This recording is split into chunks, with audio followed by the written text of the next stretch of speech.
قناة سكولي هتقدم النهاردة الميني بيتزا الخطيرة اللي الكل بيحبها ويطلبها. تنفع للفطار وتنفع للعشاء وكمان في اللانش بوكس في الحفلات وأعياد الميلاد. بصراحة بتنفع في كل وقت. ما تنسوش الاشتراك في القناة وتفعيل الجرس علشان يوصلكم منا كل جديد. لايك وشير للفيديوهات علشان نفيد عدد أكبر من الناس.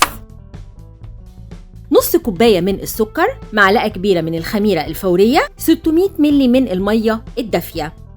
هنخلطهم كويس مع بعض. هنسيبهم لمدة نص ساعة لحد ما الخميرة تتفاعل وتتضاعف ويبقى شكلها كريمي.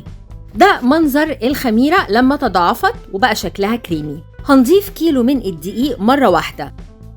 هنحط عليه 1.5 معلقة من الملح، 4 معلقة كبيرة من اللبن البودرة.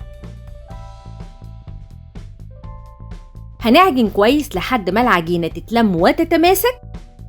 هنروح نضيف ربع كوباية من الزيت.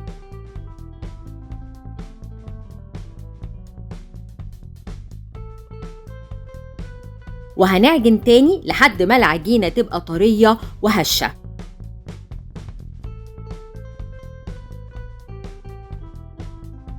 هنلم العجينة كويس وهنعملها زي كورة كبيرة كده. هنحطها في بولة. هنرش على وشها الدقيق ونغطيها بالاسترتش أو هنسيبها تخمر لمدة ساعة لحد ما حجمها يتضاعف. ده شكل العجينة بعد ما خمرت. هنفرغ الهواء من العجينة. هناخد قطعة من العجينة وهنفردها.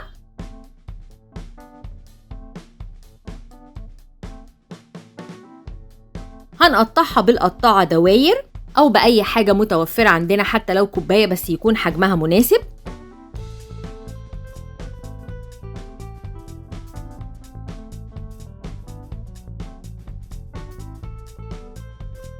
هنحط الدواير اللي قطعناها على صينية مفروشة بورق زبدة. هنعمل حفرة صغيرة أو تجويف داخل كل قطعة علشان نحط جواها الحشو علشان ما يطلعش على الأطراف.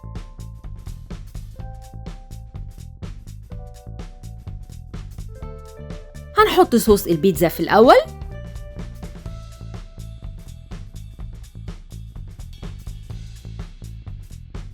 هنحط الجبنة الموتزاريلا.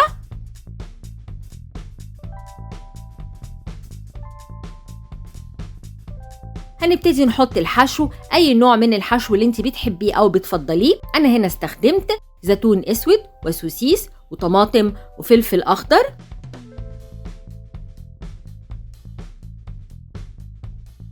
هنضغط ضغطة خفيفة بإيدينا علشان نثبت الحشو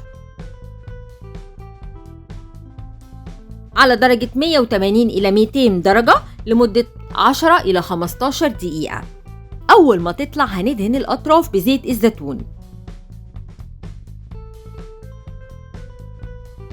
وهنرش رشة من الزعتر الناشف.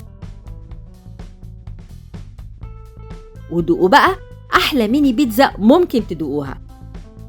يلا جربوها، مستنيين إيه؟